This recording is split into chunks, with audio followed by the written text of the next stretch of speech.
Welcome back to our channel. आज हम पढ़ाएंगे लिनक्स फंडामेंटल, जो कि लिनक्स की सीरीज़ है। अब हम इसमें लिनक्स बिल्कुल पढ़ाएंगे, बेसिक से लेकर एडवांस तक। तो स्टार्ट करते हैं हम। सबसे पहले आपको ये साइट का लिंक डिस्क्रिप्शन में मिल जाएगा, मैं अभी डाल दूंगा। इसके बाद यहाँ से इंट्रोडक्शन चालू करते हैं। सबसे पहले लिनक्स होता क्या है? तो लिनक्स बेसिकली एक ऑपरेटिंग सिस्टम है, जैसे विंडोज़ हो गया, आपका मैक ओएस हो गया। इनमें फ़र्क क्या है? तीनों में विंडोज़ और मैक ओएस होते हैं आपके जीयूआई बेस्ड। जीयूआई हो गया मतलब ग्राफिक्स, जैसे कि ये बटन है, आपने क्लिक करा, ये फोल्डर खुल गया। बट लिनक्स में ऐसा नहीं होता। लिनक्स में आपको कमांड डालनी पड़ती है, उसके बाद आप जाते हो किसी भी फोल्डर में या किसी भी चीज़ में। तो इसमें ये है पहले इंट्रोडक्शन में। सेकंड में ये है कि लिनक्स के और भी पार्ट्स होते हैं, लिनक्स कहाँ कहाँ पे यूज़ होता है। तो लिनक्स के और पार्ट हो गए, जैसे आपका हो गया उबंटू हो गया, रेड हैट लिनक्स हो गया, काली लिनक्स हो गया, पैरेट ओएस हो गया। तो इसमें ये क्वेश्चन पूछ रहा है कि लिनक्स रिलीज कब हुआ था? तो इसका आंसर है 1991 में पहला लिनक्स ऑपरेशन रिलीज हुआ था। और एक और फैक्ट है कि जैसे आपके जो उबंटू है, लिनक्स का एक टाइप होता है, तो ये आपका सिर्फ 512 MB रैम पे काम कर सकता है। जैसे आजकल लैपटॉप्स में 4 GB या 8 GB आ रहा है, तो ये आपका 512 MB रैम पे काम कर सकता है। तो आप लिनक्स चालू कैसे कर सकते हैं, ये आपको सिखाएंगे हम थर्ड पार्ट में। थर्ड में है ये कि आपने लिनक्स चालू करना है। यहाँ से क्लिक करेंगे स्टार्ट मशीन।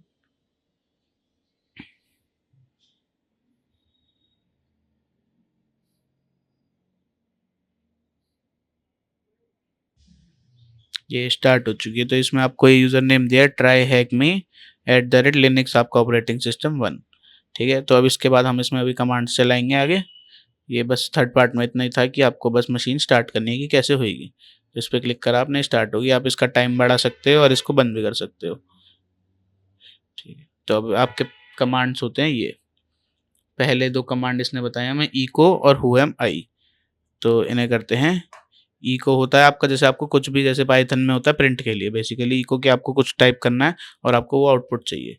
तो इसमें हमने टाइप करा इको हेलो वर्ल्ड, तो इसने ये दे दिया आउटपुट में। ठीक है, तो अगला कमांड है who am I. Who am I आपको बताता है कि यूज़र कौन है, कि ये काली या ये लिनक्स किसका है। जैसे हमने हु एम आई डाला तो ये यूज़र नेम बता देगा। तो इसने बता दिया, जैसे ट्राई हैक मी, जो यहाँ लिखा आ रहा है ट्राई हैक मी @linux1, तो ट्राई हैक मी हो गया आपका यूज़र। तो अभी आगे चलते हैं। ये पूछ रहा है अगर आपको आउटपुट टेक्स्ट चाहिए ट्राई हैक मी, तो आप क्या कमांड लगाओगे? तो इसके लिए हम कमांड लगाएंगे इको स्पेस ट्राई हैक मी और कर देंगे एंटर। तो ये आ गया हमारा आउटपुट ट्राई हैक मी। अब ये पूछ रहा है कि आपकी जो लिनक्स मशीन है इसमें यूज़र नेम क्या था? तो उसके लिए हमने कमांड बताई थी हु एम आई, इसको कर देंगे एंटर। ठीक है, तो ये दो क्वेश्चंस थे। अब ये बताना है, अब आएगा इंटरेक्टिंग विद फाइल सिस्टम्स, कि आप सिस्टम में फाइल्स के साथ कैसे इंटरेक्ट कर सकते हो। तो उसके लिए अलग अलग कमांड्स होती हैं, जैसे होगी ls cd।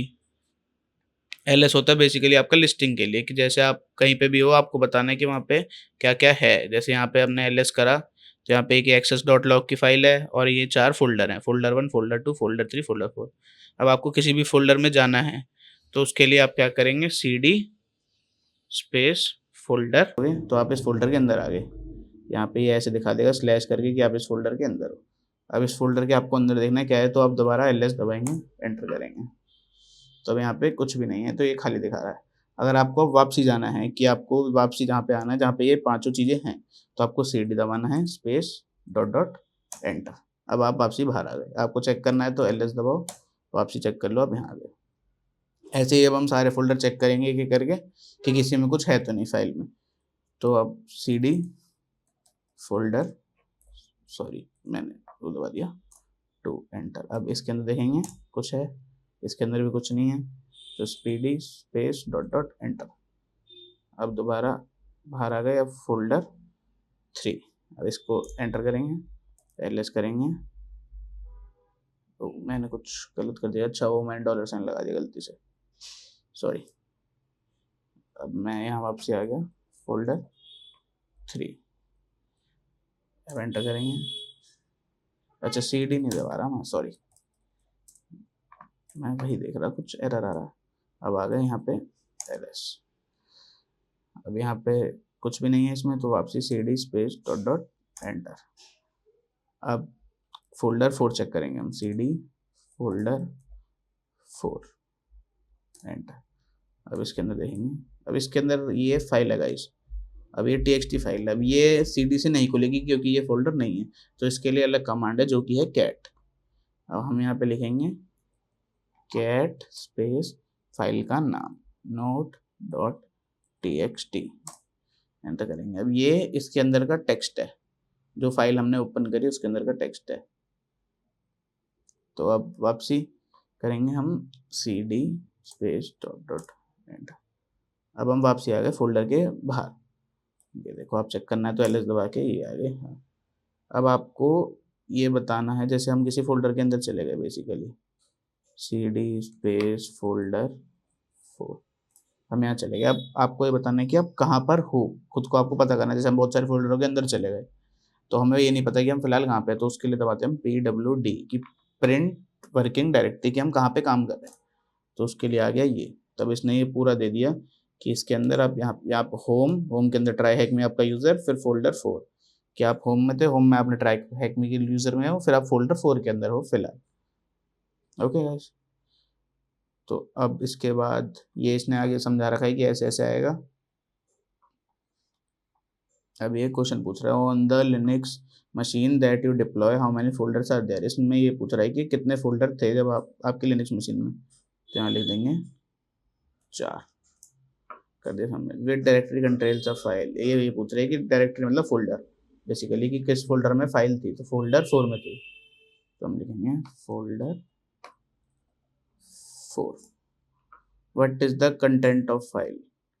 अब इसने ये पूछा है कंटेंट ऑफ फाइल मतलब फाइल के अंदर था क्या, इसके अंदर लिख रहा था हेलो वर्ल्ड, तो HELLOWORLD, तो इसको कर देंगे सबमिट।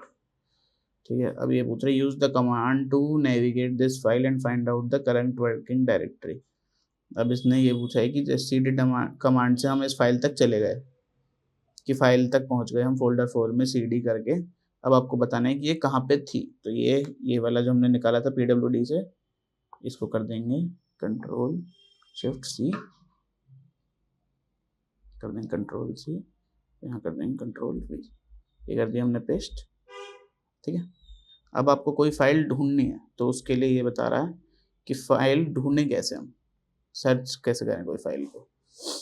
तो इसके लिए ये बता रहा है हमें फाइंड कमांड, कि आपको कहीं पे भी कोई फाइल ढूंढनी है, तो उसके जैसे आपको नहीं पता कि कोई फाइल कहाँ है, हम आ गए ये यहाँ पे होम पे। अब आपको बस ये पता है कि फाइल का नाम क्या था, बट आपको ये नहीं पता वो कौन से फोल्डर में है तो क्या है, तो आप दबाएंगे फाइंड स्पेस -name स्पेस, अब जैसे उस फाइल का नाम था note.txt, तो एंटर करेंगे तो ये आपको बता देगा कि फोल्डर 4 के अंदर है note.txt करके फाइल, तो ये उसके लिए काम आता है। ठीक है, अब इसके बाद है ये है grep कमांड। grep कमांड आपकी होती है पता लगाने के लिए कि फाइल में क्या क्या कंटेंट है। ठीक है, इसमें एक बार पढ़ लेते हैं क्या लिख रहा है। Another great command to use the use of grep command, तो grep command allow us to search the content of file for specific values that we are looking for, कि हमें क्या ढूंढ रहे हैं, हम फाइल के अंदर कोई कंटेंट ढूंढना हमें, तो उसके लिए होती है कि जैसे अपने फाइल है, जैसे फाइल के अंदर हेलो वर्ल्ड लिख रहा है तो हमें वो ढूंढना है, तो ये उसके लिए होती है सबसे पहले। ठीक है, अब जैसे ये हमने इसने ये दिखा रखा है कि एक ये कमांड है, एक है WC होता है आपका कितनी लिस्टिंग हुई है बेसिकली, मतलब कि आपने कितनी बार फाइल में एंट्री हुई है। जैसे अभी हमारे पास फाइल थी एक्सेस लॉग करके, ये यहाँ पे जैसे हमने होम पेज पे ये थी फाइल, तो अब हम दबाएंगे WC space -L is for कितनी बार हुई है access.log, एंटर। अब यहाँ हुई है ये 302 बार, जब इन्होंने जब करा होगा तब 244 होगी एंट्रीज, अब 302 एंट्रीज। ठीक है, अब इसमें से आपको कुछ ढूंढना है फाइल में से, तो आप दबाएंगे जैसे grep स्पेस :, इसने ये कर रखा है, तो हम देखते हैं। जैसे इसने हमसे पूछा use grep on access.log to find that prefix of THM, तो अब हमें ढूंढना है कि THM किसके प्रीफिक्स में था। प्रीफिक्स होता है मतलब आगे वाला, सफिक्स होता है पीछे वाला बेसिकली। ठीक है, तो इसमें फ्लैग ढूंढना है। अब हमें यहाँ पे डालेंगे हम कैपिटल THM ऐसे करके, और ये डबल कोलन बंद। ये पूछ रहा है, अच्छा हमने फाइल का नेम नहीं दिया। कंट्रोल सी से एक बार रोक देंगे, ग्रेप स्पेस THM कि कौन सी फाइल के अंदर ढूंढना। अब अगर आपको जैसे सर एक ही फाइल है तो हम टैब दबाते हैं तो यहाँ आ जाता है ऐसे। अब जैसे यहाँ पे आ गया ये गेट THM एक्सेस, ये पूरा आ गया, ठीक है। तो अब आपको यही पेस्ट कर देना पूरा, यहाँ से लेकर ये यहाँ तक, कंट्रोल सी दबाओ और यहाँ पे कर दो एंटर। यहाँ पे ऐसे लिख दो THM आगे, THM कैपिटल में, अंदर क्या लिख रहा है इसके, एक्सेस, तो ACCESS, ये कर दो सबमिट, ठीक है। अब इसके बाद बस ये हो गया। अब आगे हम चलते हैं, आगे है इसमें शेल ऑपरेटर्स के, इंट्रोडक्शन टू शेल ऑपरेटर्स। इसके लिए हमें गाइस पहले काली लिनक्स इंस्टॉल करना पड़ेगा, क्योंकि दो तीन कमांड चलानी है एक साथ। बेसिकली मैं आपको बता देता हूँ कि ये किस लिए होता है, एक अगली वीडियो में दोबारा रिकॉल कर लेंगे। कि आपका जो एंड कमांड होता है वो होता है कि आपको कोई कमांड चलानी है बैक एंड पे, कि आपने यहाँ चला दी और आपको और कोई काम करना है, तो ये चला एंड, उसके आगे एंड लगा दो कमांड के आगे, तो ये पीछे चलती रहेगी। एंड होता है आपका दो कमांड के लिए, जैसे आपने कोई फाइल बनानी है, आपने कोई आउटपुट निकाला और उसके बाद कोई फाइल में डालना है, तो वो दोनों एक साथ करना है काम, तो उसके लिए एंड हो गया। और तेरा और आपका ये हो गया ग्रेटर देन साइन का, और रीडायरेक्टर होता है कि आपको इसका आउटपुट कमांड कहीं और पे डायरेक्ट करना है। जैसे कोई चीज़ आप कर रहे हो, उसका आउटपुट आया, उसको आपको कहीं और यूज़ करना है, किसी फाइल में डालना है, तो उसके लिए हो गया। और डबल एंड हो गया कि उसी फाइल में आपने जैसे कोई अभी आंसर निकाला, वो एक फाइल में चाहिए आपको, लेकिन अगला आंसर जो निकाला वो भी उसी फाइल में चाहिए। तो अगर आप एक बार करोगे तो वो ओवरराइट हो जाएगी, लेकिन आप 2 बार करोगे तो उसकी 2 एंट्री हो जाएगी। तो ये उसके लिए होता है। इसको मैं आपको अगली वीडियो में बताता हूँ। एक बार पहले हम आपको काली लिनक्स इंस्टॉल करवाएंगे अगली वीडियो में, उसके बाद हम आगे चलेंगे। ओके, आज की वीडियो के लिए इतना ही। वीडियो अच्छी लगी हो तो लाइक कर देना, शेयर कर देना और सब्सक्राइब कर देना हमारे चैनल को।